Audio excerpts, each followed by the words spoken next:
उन्होंने अपने 900 के बारे में पूछा तो हमने बता दिया कोई बजट नहीं है, आपके सामने कहा है। तो वो उनका दायित्व बनता है विपक्ष के नेता होने के नाते, क्योंकि 9 महीने में ऐसी देवीय शक्ति आ गई कि 900 इंस्टीट्यूशन खोल दिए।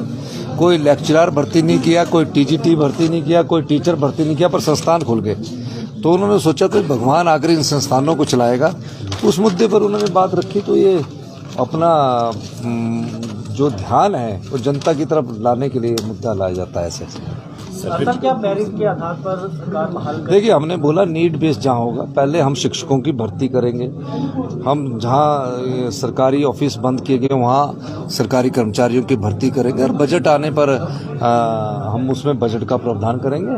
और जहाँ हिमाचल के लोगों की जरूरत होगी वहाँ उन संस्थानों पर पुनर्विचार करके मेरिट के आधार पर खोला। सर, भर्तियों में जो घोटाला हुआ है उस मामले पर अभी देखिए, मैं तो समझ नहीं पाया कि इतने संस्थान खोलने से पहले भर्तियां की जानी चाहिए थी। भर्तियां उनकी सारी स्टे है, हाई कोर्ट से लेकर सुप्रीम कोर्ट तक केस चल रहे हैं, और इस दृष्टिकोण से अगर वो अपना कार्य कर रहे हैं तो मेरा ये मानना है कि हमें पूरी तरह से अब सब प्रकार से बात लेकर आगे बढ़ना है।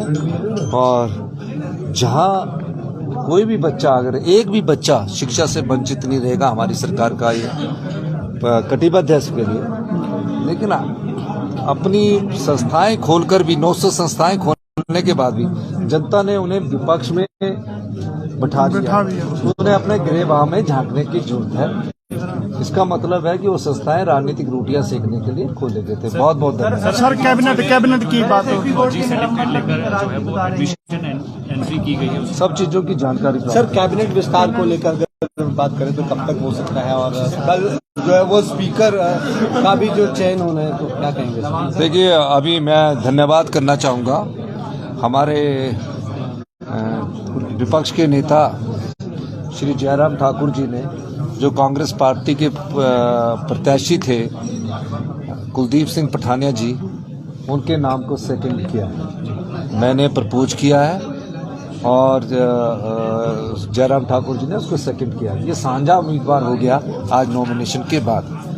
और उसके बाद हमारे हर्षवर्धन चौहान जी और मुकेश अग्निहोत्री जी ने प्रपोजल सेकंड किया, और शांडिल जी और पूर्व जो स्पीकर थे विपिन परमार जी, उन्होंने प्रपोजल सेकंड किया है। तो 3 सेट कर दिए।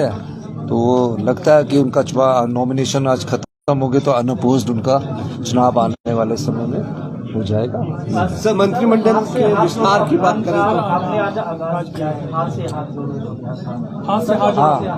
से हाथ जोड़ो अभियान हमारे अखिल भारतीय कांग्रेस कमेटी का है।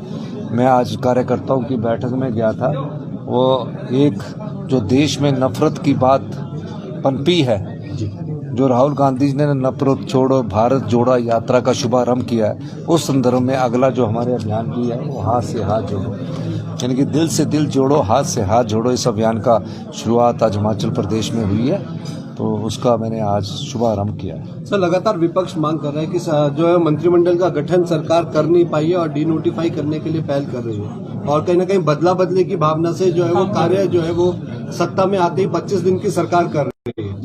नहीं, मंत्रिमंडल तो हमारा अधिकार है, विपक्ष को बोलने का अधिकार है। उनके पास बोलने को कुछ नहीं है ना, तो मंत्रिमंडल पर बातें उठाएं।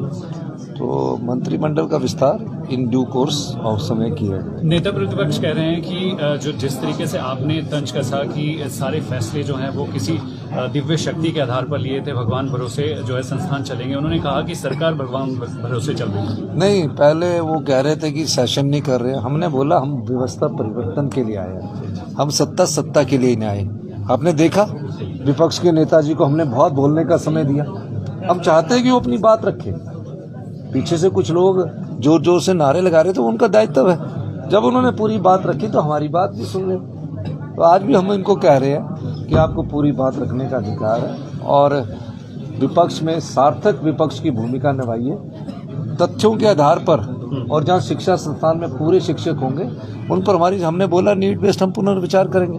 सर, नेता प्रतिपक्ष ने भी कहा कि सदन की गरिमा को ठेस पहुंची है, तालियां जो है दर्शक दीर्घा से बची है। देखिए, पहले आज शपथ समारोह है, सबके परिवार के लोग आए हुए थे।